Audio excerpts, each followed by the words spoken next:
لِيُنذِرَ بَأْسًا شَدِيدًا مِّن لَدُنْ۔ بتایا گیا کہ یہ اس الکتاب کا جو اپنے بندے پر اتارا جانا ہے،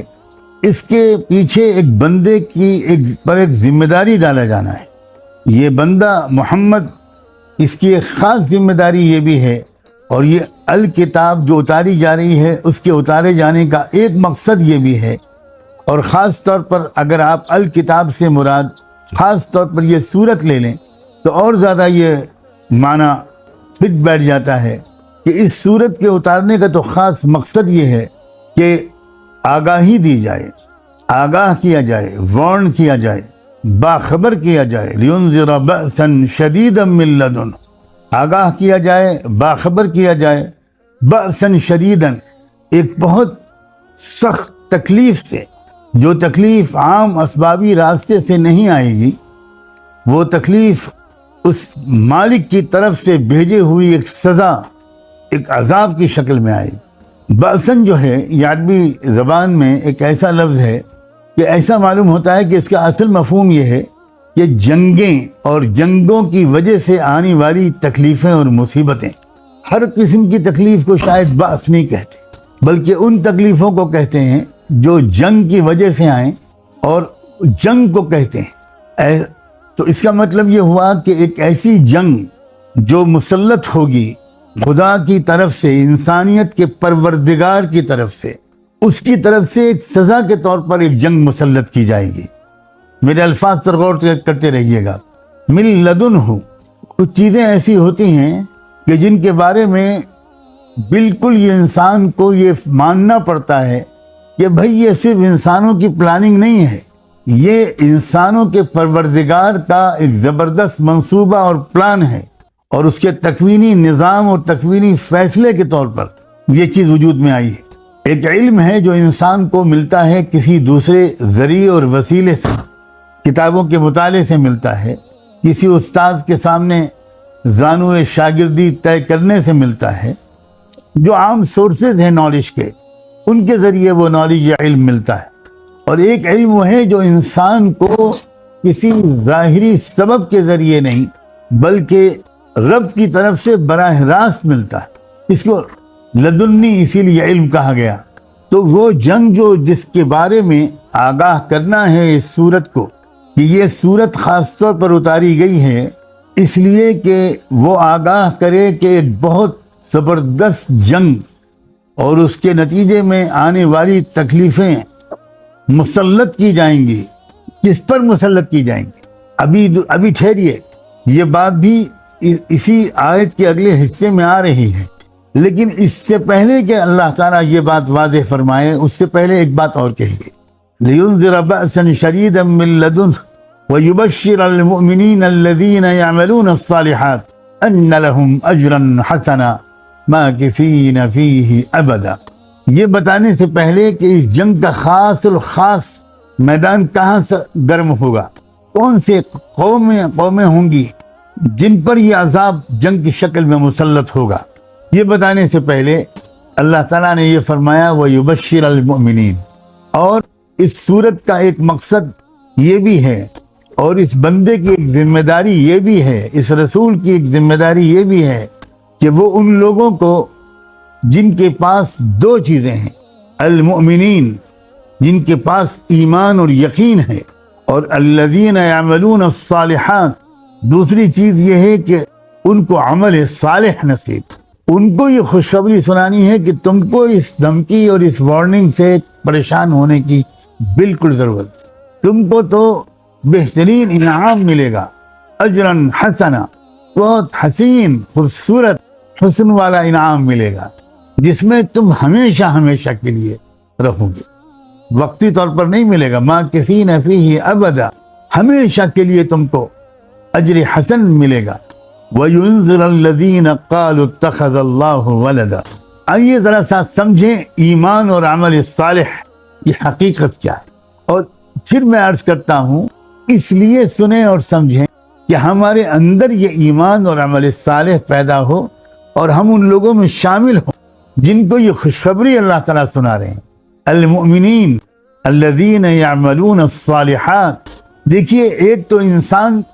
وہ ہے جس کے دل اس بات کو اچھی طرح جان چکا ہے کہ اس دنیا میں جو ہوتا ہے وہ اس دنیا کے پیدا کرنے اور چلانے والے ملک الملوک احکم الحاکمین رب العالمین کے منصوبوں سے ہوتا ہے، اس کی پلاننگ سے ہوتا ہے، اس کے اشاروں سے ہوتا ہے، اس کے بنائے ہوئے ایک نظام کے تحت ہوتا ہے۔ جب انسان کو اس بات کا ادراک اور یقین حاصل ہو جاتا ہے تو حالات انفرادی یا اجتماعی جتنے بھی چاہیں خراب ہوں، انسان کے قلبی اور نفسیاتی کیفیت میں گھبراہٹ نہیں پیدا، سوالات نہیں پیدا، اندیشے نہیں پیدا، حیرانی اور پریشانی نہیں پیدا، فرسٹریشن نہیں پیدا ہوتا، کیونکہ اس کو تو اطمینان ہے کہ یہ جو کچھ ہو رہا ہے یہ میرا رب کر رہا ہے، اور میرا رب جو ہے نہ بے رحم ہے، نہ میرا رب بے خبر ہے، نہ میرا رب بے بس ہے۔ میرا رب جو کرتا ہے اس کے پیچھے زبردست حکمت ہوتی ہے، انصاف ہوتا ہے۔ تو ایسا انسان جس کے دل میں یہ چیز بیٹھ جائے اور ہر وقت اس کو یاد رہے، مستحضر رہے، پل بھر کے لیے اس کو اس حقیقت کی طرف سے غفلت نہ ہو، اس کی نفسیاتی اور قلبی کیفیت کچھ اور ہوتی ہے۔ وہ بے شک حالات کو درست کرنے کی تدبیریں کرتا رہتا ہے، اس لیے کہ وہ اس کو اپنے لیے اللہ کا حکم بھی سمجھتا ہے، لیکن پھر بھی جب تک کہ حالات بہتر نہ ہو وہ پریشان نہیں ہوتا۔ یہ بہت بڑی دولت ہے دوست،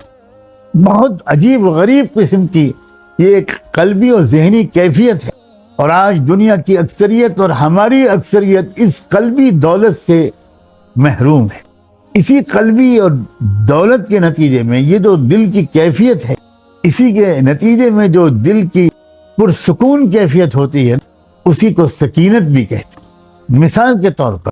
آج کے حالات کے بارے میں عرض کروں، کس قدر پریشان ہے دنیا، اللہ۔ اور ایک تو ہے جسمانی تکلیفیں اور پریشانیاں، لیکن ان جسمانی تکلیفوں اور پریشانیوں سے کہیں زیادہ بڑے خطرناک اور تکلیف دہ درجے کی جو تکلیف ہوتی ہے وہ ذہنی ہوتی ہے۔ اب آج کل کی جو پریشانیاں ہیں، اس وقت ہم گھروں میں بند ہیں، کاروبار بند ہیں، اور کتنی مشکلات ہیں، مریضوں کا علاج مشکل ہو گیا، میت کی تدفین مشکل ہو گئی، نماز جنازہ مشکل ہو گئی، میت کا غسل مشکل ہو گیا۔ یہ جو حالات ہیں، اور ان حالات سے جو بہت ہی کم سمجھ لوگ کس طرح کا فائدہ اٹھانے کی کوشش کر رہے ہیں، یہ ساری چیزیں وہ ہیں جو واقعی ہر انسان کو پریشان کر دے۔ لیکن انہی انسانوں کے بیچ میں کچھ ایسے بھی لوگ یقیناً ہوں گے کہ جو ان پریشانیوں کا مقابلہ بھی کر رہے ہیں، مگر ان کا دل اس بارے میں چونکہ یقین رکھتا ہے کہ یہ جو ہو رہا ہے یہ اللہ کے اشارے اور مرضی کے بغیر نہیں ہوتا۔ اگر اللہ تعالیٰ کچھ لوگوں کو یہ سب کرنے دے رہا، میرا اشارہ سمجھیے گا، اگر اللہ تعالیٰ کسی کو کچھ لوگوں کو بیماریاں پھیلانے کی قدرت دے رہا ہے تو اللہ تو قدرت دے رہا ہے، اس کے بغیر تو کچھ نہیں کر سکتے تھے یہ لوگ۔ تو یہ جو اللہ تعالیٰ یہ جو قدرت دے رہا ہے، اس کا مطلب ہے کہ میرے اللہ اس کے پیچھے اس کی کوئی پلاننگ ہے، اور میں راضی ہوں اپنے اللہ کے فیصلے کے سامنے سر جھکاتا، اعتراض نہیں کرتا، پریشان اور نہیں ہوتا، شک میں مبتلا نہیں ہوتا، ذہنی بیماری میں مبتلا نہیں ہوتا۔ میں ہمت اور بہادری اور صبر و انتظار کے ساتھ حالات کا مقابلہ کروں گا۔ تو یہ جو ایسے لوگ ہیں جو اس وقت بھی اندر سے مطمئن ہیں، بہت سے لوگ، ایک بہت اہم بات یاد آ گئی ہے، میں آپ کی خدمت میں پیش کرتا ہوں آج کے خاص ہدیے کے طور پر۔ بہت سے لوگ اللہ والوں کے بارے میں جو صلحائے امت، ان کے بارے میں ان کے ذہن میں یہ اشکال آتا ہے کہ یار یہ لوگ بالکل تحریکیں نہیں چلاتے اور فلاں حکومت اور پارٹی کے خلاف نکل کر میدان میں جدوجہد نہیں کرتے۔ ایسا لگتا ہے کہ ان کے دل میں کوئی احساس ہی نہیں ہے، کوئی درد ہی نہیں ہے، ان میں ہمت نہیں ہے، ان میں بالکل عوامی پریشانیوں کا کوئی احساس اور ان کے دور کرنے کا کوئی جذبہ نہیں۔ یہ وہ لوگ ضرور بدگمانی خدا نخواستہ کر سکتے ہیں ان اللہ والوں کے ساتھ جن کو انہوں نے قریب سے نہیں دیکھا، جو ان کی دل کی کیفیت کو، دل کے غم کو، ان کی فکر مندیوں کو، ان کی بے چینی اور اضطراب کو بالکل نہیں دیکھ پائے قریب، تو ان کے ذہن میں اچھے گمان نہیں آتے۔ لیکن جو لوگ ایسے بندوں کو قریب سے دیکھتے ہیں وہ حیران رہ جاتے ہیں اس بات کو دیکھ کر کہ ان کے دل میں جو درد ہے، ان کو جو غم ہے، ان کو جو فکر ہے، اس سب کو یہ کیسے ضبط کیے یہ ان کا یہ جذبات ایک ابال کی شکل میں باہر کیوں نہیں آتے؟ بالکل ایسا لگتا ہے کہ جیسے ان کی موجوں میں کوئی اضطراب ہی نہیں ہے، ان کے اندر کوئی فکر مندی ہی نہیں ہے۔ جو لوگ ان کو قریب سے دیکھتے ہیں وہ واقعی حیران رہتے ہیں۔ میں یہ اگر گواہی دوں تو میں پورے اطمینان کے ساتھ یہ گواہی یہاں سے لے کر روز محشر تک دینے کے لیے اپنے آپ کو آمادہ پاتا ہوں کہ ایسے کچھ بندوں کو جن کو میں نے قریب سے دیکھا، اللہ اکبر، وہ لوگ ہم جیسے لوگ جو بہت کچھ باہری دنیا میں کہتے رہتے ہیں، کرتے رہتے ہیں، لکھتے رہتے ہیں، ان کے مقابلے میں ان کے دلوں میں جو درد، ان کے مقابلے میں جو غم، ان کے مقابلے میں جو اندر کا یہ جذبات وقتاً فوقتاً سامنے آتے تھے تو دیکھ کر حیرانی بھی ہوتی تھی، رش بھی آتا تھا۔ وہ حضرت جانتے ہیں کہ کب کس وقت ان جذبات کے اظہار کا وقت، اور وہ جذبات رہتے ہیں، تمنائیں رہتی ہیں، مگر اس کے باوجود وہ یہ سمجھتے ہیں کہ فی الحال اللہ کی مرضی وہی ہے، تو انتظار کریں آنے والی لمحوں کا جب اللہ کا اشارہ کچھ اور ہو سکتا ہے کہ میری یہ بات بہت سے لوگوں کی سمجھ میں نہ آئے۔ میں ان سے گزارش کرتا ہوں کہ اس کے بارے میں اپنے ذہنوں میں زیادہ الجھن نہ پیدا کریں، بس اللہ تعالیٰ سے صحیح قلبی کیفیت مانگتے ہیں۔ اتنی مختصر دعا مانگنے میں تو کسی کو بھی کوئی اختلاف نہیں کہ اللہ میرے دل و دماغ کی جو کیفیت ہونی چاہیے، ان پریشان کن حالات کے درمیان بھی اللہ میرے قلب و دماغ کو وہ کیفیت عطا کرے، اور جو نہیں ہونی چاہیے کہ اس کیفیت سے میرے قلب و دماغ کو بچا لیجیے۔ اتنی دعا مانگنے میں تو کسی کو بھی اختلاف نہیں ہو۔ تو یہ جو ایمان کی طاقت ہے اور عمل صالح کی طاقت، اس سے دل کے اندر ایک بشارت محسوس ہوتی رہتی ہے سخت پریشانیوں کے بیچ میں، اور یہ ہے وَيُبَشِّرَ الْمُؤْمِنِينَ الَّذِينَ يَعْمَلُونَ الصَّالِحَاتِ، بشرا، خوشخبری، ایک عجیب قلبی کیفیت۔ جب اللہ تعالیٰ نے بدر میں فرشتے اتارے تو اس کے بعد اللہ تعالیٰ نے جو آیتیں اتاری اس میں اللہ تعالیٰ نے ایک عجیب و غریب بات فرمائی، فرمایا وَمَا جَعَلَهُ اللَّهُ إِلَّا بُشْرَىٰ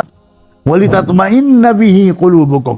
وَمَا النَّصْرُ إِلَّا مِنْ عِنْدِ اللَّهِ، کہ اگر یہ فرشتے نہ اترتے تو تم کو فتح نہ ہوتی، ایسی بات نہیں، بلکہ فرمایا کہ یہ تو ہم نے فرشتوں کو اس لیے اتارا کہ تمہارے دلوں کو ایک سکینت اور اطمینان کی کیفیت حاصل۔